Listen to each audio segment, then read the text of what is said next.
Himba জাতিগোষ্ঠীর জীবনধারা মূলত যাযাবর। তারা এক জায়গায় স্থায়ী নয়, বরং গবাদি পশুর চারণক্ষেত্র এবং পানির উৎসের সন্ধানে এক স্থান থেকে আরেক স্থানে চলে যায়।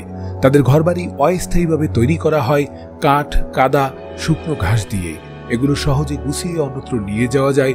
যাযাবর জীবনের কারণে তারা প্রকৃতির সঙ্গে গভীরভাবে যুক্ত। চরম তাপমাত্রা, পানির অভাব এবং কঠিন পরিবেশ সত্ত্বেও তারা টিকে আছে প্রকৃতির জ্ঞান এবং অভিজ্ঞতার মাধ্যমে। হিম্বা জাতিগোষ্ঠীর জীবনের মেরুদণ্ড হল মেষপালন এবং পশুপালন। গবাদি পশু তাদের জন্য শুধু জীবিকার উৎস নয়, বরং সামাজিক মর্যাদা এবং সম্পদের প্রতীক। তারা মূলত গরু এবং ছাগল পালন করে।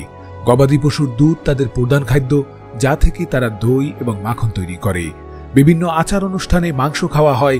গবাদি পশুর সুরক্ষার জন্য তারা গোত্রভিত্তিক পালা করে পাহারা দেয় এবং শুকনো মরুভূমির মধ্যেও চারণক্ষেত্র খুঁজে বের করতে অভ্যস্ত। হিম্বা জাতিগোষ্ঠীর জন্য জল সংকট একটি দৈনন্দিন চ্যালেঞ্জ। তারা শুষ্ক মরুভূমিতে বসবাস করে, যেখানে প্রাকৃতিক পানির উৎস অতি সীমিত। জল সংগ্রহের জন্য তারা প্রাকৃতিক কৌশল অবলম্বন করে। তারা গাছের শেকড় থেকে আর্দ্রতা সংগ্রহ করে এবং মরুভূমির বালির নিচে গভীর গর্ত খুঁড়ে লুকোনো পানির সন্ধান করে। কখনো কখনো তারা পশুদের পথ অনুসরণ করে লুকোনো জলধারের খোঁজ পায়। জলের প্রতিটি ফোঁটা তাদের কাছে মূল্যবান, তাই তারা পানি সংরক্ষণে অত্যন্ত দক্ষ। হিম্বা জাতিগোষ্ঠীর প্রাকৃতিক প্রসাধন তাদের সৌন্দর্য, পরিস্থিতি এবং সুরক্ষার প্রতীক।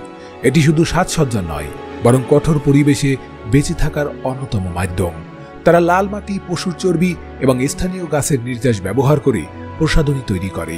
এই মিশ্রণ তাদের ত্বককে রোদ এবং ধুলার ক্ষতিকর প্রভাব থেকে রক্ষা করে এবং আর্দ্রতা বজায় রাখে। তারা ফুল, বীজ এবং গাছের ছাল থেকে সুগন্ধি তৈরি করে, যা তাদের দৈনন্দিন জীবনে ব্যবহার করা হয়। এই প্রসাধন তাদের সংস্কৃতি এবং প্রকৃতির প্রতি ভালোবাসার চিহ্নস্বরূপ। হিম্বা জাতিগোষ্ঠীর পোশাক এবং গয়না তাদের সংস্কৃতি এবং পরিচয়ের অংশ। তারা প্রধানত পশুর চামড়া থেকে পোশাক তৈরি করে। নারীরা পশুর চামড়ার স্কার্ট পরে, যা হাতে তৈরি এবং স্থানীয় উপকরণ দিয়ে অলঙ্কৃত। তাদের গয়নাগুলো তৈরি হয় ঝিনুক, কাঠ, পাথর এবং ধাতু দিয়ে। বিশেষ করে কোলা নট এবং পশুর হাড়ের তৈরি গয়না নারীদের সৌন্দর্য ও সামাজিক অবস্থানের প্রতীক। শিশু থেকে শুরু করে প্রাপ্তবয়স্ক সবারই গয়নায় বিশেষ বৈশিষ্ট্য দেখা যায়। হিম্বা জাতিগোষ্ঠীর ধর্মীয় বিশ্বাস কেন্দ্রীভূত পূর্বপুরুষদের আত্মা এবং প্রকৃতির শক্তিতে। তাদের প্রধান আধ্যাত্মিক চর্চা হল পবিত্র আগুন, যা পূর্বপুরুষদের আত্মার সঙ্গে যোগাযোগের মাধ্যম। প্রতিটি হিম্বা গ্রামে একটি পবিত্র আগুন থাকে, যা সবসময় জ্বালিয়ে রাখা হয়। তারা বিশ্বাস করে আগুনের ধোঁয়া পূর্বপুরুষদের কাছে তাদের প্রার্থনা পৌঁছে দেবে। তারা শামানদের মাধ্যমে আধ্যাত্মিক আচার অনুষ্ঠান পালন করে।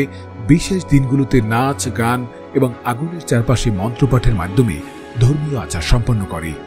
হিম্বা জাতিগোষ্ঠীর বিবাহ প্রথা তাদের ঐতিহ্য এবং সামাজিক সংহতির অন্যতম গুরুত্বপূর্ণ অংশ।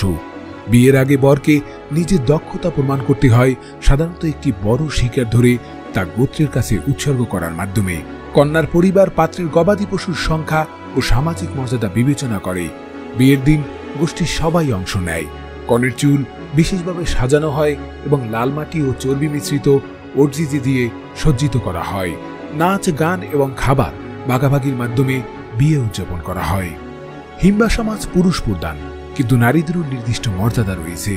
পরিবারের প্রধান সাধারণত বয়স্ক পুরুষ, যিনি গোষ্ঠীর সিদ্ধান্ত নেন। তবে নারীরা পরিবারের গুরুত্বপূর্ণ ভূমিকা পালন করে, বিশেষত গবাদি পশু ও সন্তান পালনে। সমাজ গোষ্ঠীবদ্ধ, যেখানে প্রত্যেকে নিজেদের দায়িত্ব ভাগাভাগি করে। বয়স্কদের জ্ঞান এবং অভিজ্ঞতাকে বিশেষভাবে মূল্য দেওয়া হয়। হিম্বাদের কিছু রীতি আধুনিক সমাজের কাছে অদ্ভুত মনে হতে পারে, যেমন দুই পরিবারের মধ্যে সম্পর্ক জোরদার করার জন্য কন্যাদের বিনিময় করা হয়, যা কন্যা বিনিময় প্রথা নামে পরিচালিত।